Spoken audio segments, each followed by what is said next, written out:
Bonjour à tous, dans cette vidéo on va essayer de voir comment faire de la programmation adaptive dans Android. On va y aller directement avec un exemple. En fait ce qu'on va essayer de faire c'est d'avoir une application qui, quand on va la mettre en mode portrait, contient deux activités, une avec une liste, et quand on va cliquer dessus va nous amener sur le détail de cette liste, et en mode paysage qui va afficher à la fois la liste et le détail sur le même écran. Pour commencer, on va y aller avec la première partie qui va être de s'assurer qu'on est capable d'avoir un fichier différent au niveau de la mise en page en mode portrait ou en mode paysage. Alors la manière dont ça fonctionne, donc ici on est parti avec un projet qu'on vient juste de créer avec une activité vide.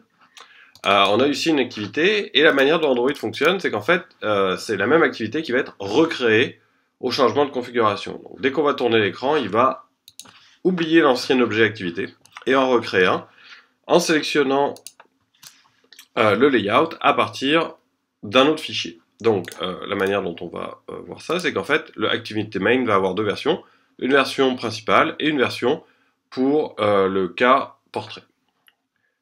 Donc la manière dont on va faire ça, c'est qu'en fait on va créer un nouveau resource file.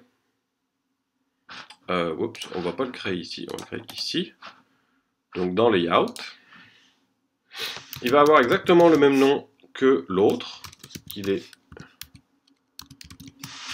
ici, et on va lui demander, oups, excusez-moi, c'était pas ça.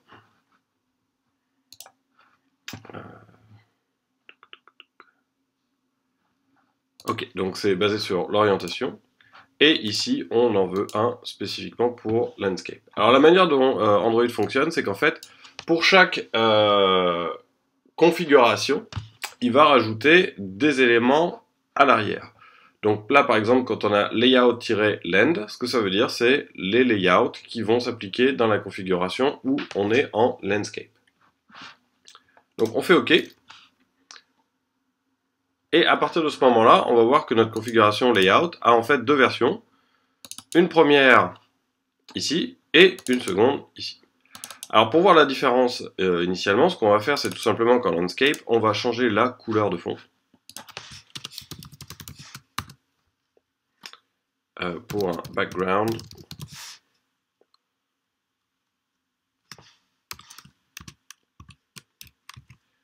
Alors on va mettre une couleur bien flashy, F0F. Et dans l'autre cas, on va mettre une autre couleur.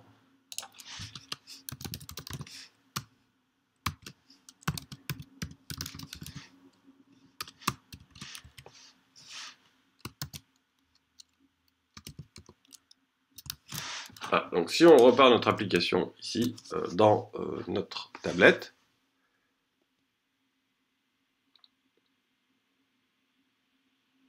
on est en train de refaire un build. Donc on voit ici qu'on a notre Activity Main de Landscape qui est embarqué ici. Et si jamais on tourne la tablette, on voit que l'écran se transforme en vert. Donc, en fait, ce qu'on va être capable de faire, c'est en landscape d'avoir un linear layout qu'on va mettre horizontal et dans lequel on va mettre deux éléments. Alors, le premier, ça va être une list view.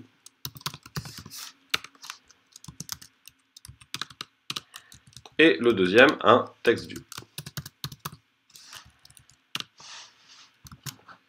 Donc, on va aller fixer leur largeur. Donc ici, on ne va pas utiliser de largeur explicite, on va simplement mettre des 0 dp, pas des ODP mais des 0 dp, et une hauteur égale aux parents. Par contre, ici, il va falloir spécifier un poids dans le layout. Alors, ce qu'on veut, c'est qu'en fait, la liste prenne un tiers de la largeur, et on va utiliser les 2 tiers de la largeur pour la vue de détail. On va enlever la couleur de fond ici à notre liste, à notre layout. On va mettre un élément ici et un autre ici pour bien voir les différentes couleurs. Alors, ce qu'on va faire ensuite, c'est qu'on va reprendre sensiblement le même layout pour notre version portrait. et tout simplement s'assurer qu'il y a toujours la liste, mais plus la vue dans notre layout. Donc si on revient maintenant sur notre tablette,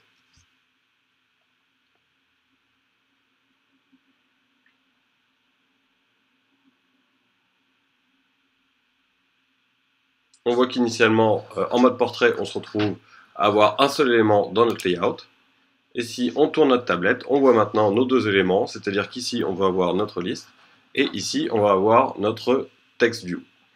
Donc, juste en information supplémentaire ici, Android a un certain nombre de qualificateurs qui permettent de sélectionner un fichier ou un autre en fonction de la configuration dans laquelle la tablette est.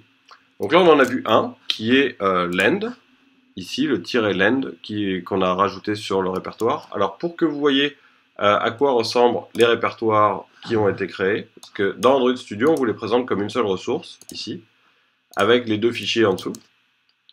Si on va au niveau des fichiers qui correspondent ici,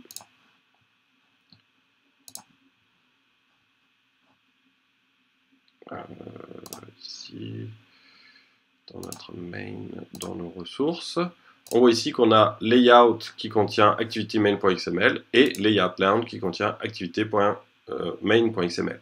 Donc il va sélectionner un répertoire ou l'autre en fonction de la configuration de la tablette, ici selon qu'elle est en landscape, ou si elle n'est pas en landscape, retomber sur le répertoire par défaut pour toutes les autres configurations possibles.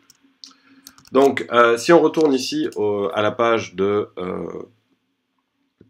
documentation de Google, vous allez avoir les différentes ressources et on vous spécifie comment donner des qualificateurs différents et vous allez avoir tous les qualificateurs possibles. Donc par exemple, je pourrais avoir un layout différent ou n'importe quel fichier de ressources différent selon la langue et une locale particulière, donc par exemple ici de l'anglais, English, des États-Unis, US.